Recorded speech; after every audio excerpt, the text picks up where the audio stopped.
Let me begin by saying one thing. This game is fucking awesome. Ladies and gentlemen, I present to you my review of WipeOut Omega Collection.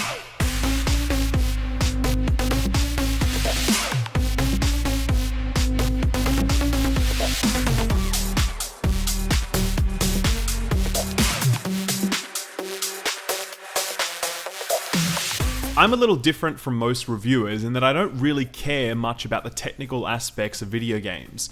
I don't care that Horizon Zero Dawn looked amazing or that PlayerUnknown's Battleground looked like arse. What I care about is how fun a game is to play, or at the very least how well the game delivers on its intention. But sometimes technology, visuals, sound, these are sometimes the core of a gaming experience. Games like these are specifically constructed to make a technological statement, to give the player an experience that's just as reliant on things like stunning visuals and soundscape as they are the core gameplay loop. A lot of VR games fall into this category, with things like Abzu or the Batman VR experience being more about the sense of immersion that the technology provides you rather than actual gameplay per se. But for me, one of the best and most enduring examples of what I'm talking about is the WipeOut series of anti-grav racing games. WipeOut first released in 1995 as one of the first games released on the original PlayStation, and it's impossible to overstate how inextricably linked the identity of WipeOut and the original PlayStation were. PlayStation was 3D where other consoles were 2D. PlayStation was fast where other consoles were slow.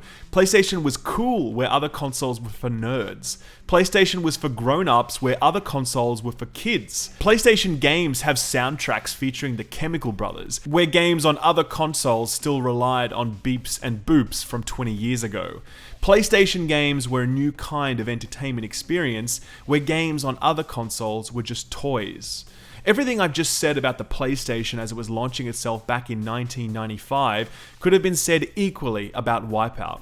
It was this self-reinforcing, symbiotic relationship between game and platform, the likes of which I really don't think we've seen since. Systems have always relied on system-selling games like Mario 64 or Halo, but WipeOut wasn't like that. It didn't shift a huge number of units. It wasn't this gigantic runaway system-defining success, but it was a monument that Sony could point to and say, hey, you want to see the future of gaming? You want to know what sets our console apart from the others? Check this out.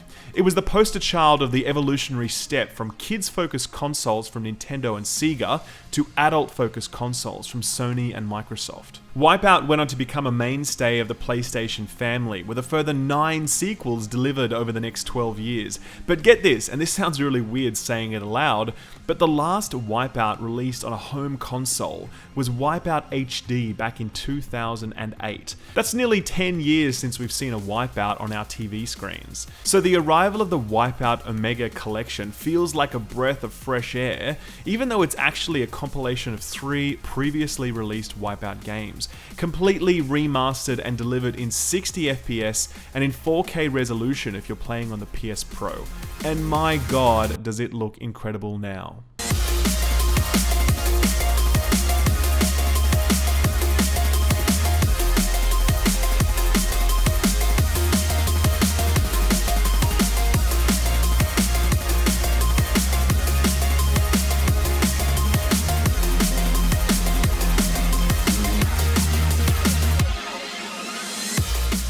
Alright, so let's talk particulars. The WipeOut Omega Collection is a remaster of WipeOut HD, which was released on the PlayStation 3, WipeOut Fury, which was an expansion to WipeOut HD, and WipeOut 2048, which was released on the Vita. It features a staggering 26 tracks, all of them remastered to bring them up to scratch with a PS4 era, a total of 46 ship models which all look incredible, and a soundtrack featuring 28 songs, but we'll come back to that later.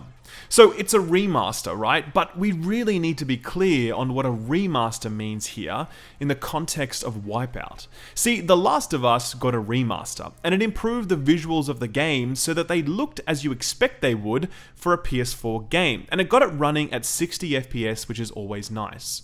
But doing this doesn't really change the core experience of The Last of Us, because The Last of Us isn't about graphics or frame rates. It's about characters and story.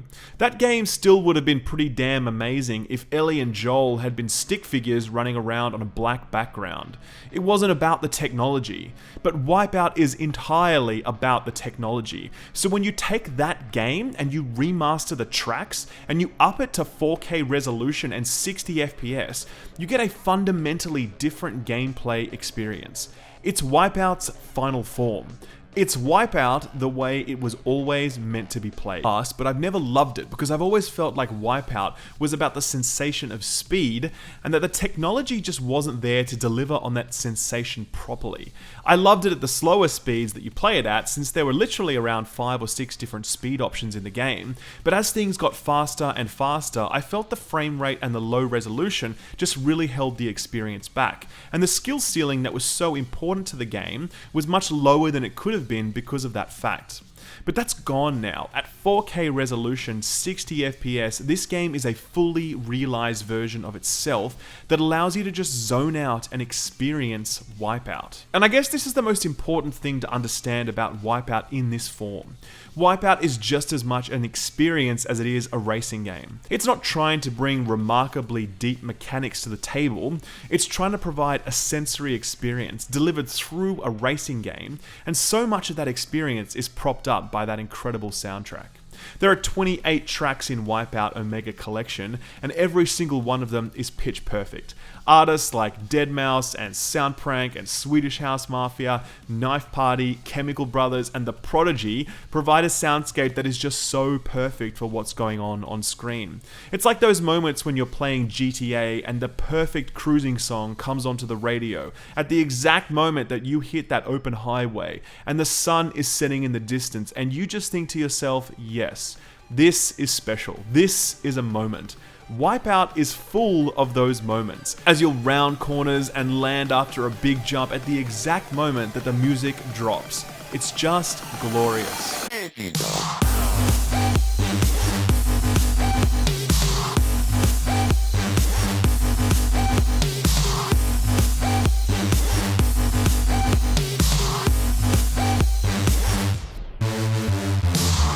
So I've talked about amazing graphics, I've talked about frame rates, I've talked about remastered tracks, I've talked about the incredible soundtrack, but I'm still feeling like I'm not really explaining what it feels like to play WipeOut Omega Collection yet. So let me try one more time.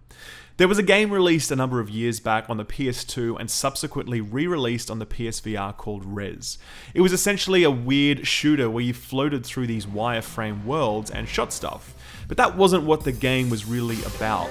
It was actually a music game masquerading as a shooter, and as you shot, you created the music yourself. And the more you played it, the more you realized that the objective wasn't to shoot everything, but rather to shoot stuff with style. To tap the shoot button at the right moment for you to create the sort of beat or rhythm or even melody that you wanted to create.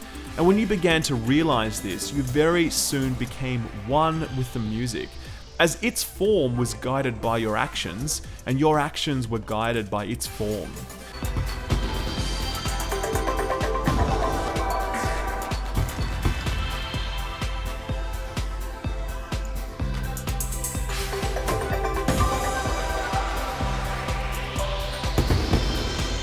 I bring up this example because WipeOut Omega Collection is the nearest thing I've had to that experience in a long time. The brilliance of its technical mastery, design aesthetic, incredible soundtrack, and now watertight racing gameplay combines to create something so immersive and so unique and so interesting and just so great. But here is perhaps the best part. At a time when Capcom are re-releasing Street Fighter 2 at the absolutely criminal price of $40 and Activision are monetizing the shit out of a remastered Call of Duty Modern Warfare, Sony are charging $35 for this collection. $35. It's almost half the price of a regular game, and by God, is it worth every damn cent and then some. I got this game for free, but I'm actually so thrilled at how not sleazy this pricing is that I'm literally buying a copy of the game now and I'll be giving it away to someone on my channel. I've never done a giveaway in a review before. This pricing is just too damn good, and I honestly feel like I need to recognize Sony for what they're doing here. I want them to know that if you charge a fair price for a good game, people are not only going to pay it, but they're going to thank you for it as well. Check the description below for how to enter the giveaway and you'll get yourself a copy of WipeOut Omega Collection on PS4. Anyway, I could go on about this game for literally hours, but I have to catch a flight to LA soon, so you're going to have to just settle for this summation. WipeOut Omega Collection is the finest anti-grav racing game ever made, and one of the finest racing games ever released, period. It has broken through a technology barrier that has redefined the experience, enabling it to deliver something that's more a sensory stimulation than it is a video game. And I mean that in the best possible way. It's absolutely wonderful, and it will cost you half of what many other far less deserving games would try to charge you. If you have even a passing interest in this genre, then please, ladies and gentlemen, buy this game right now.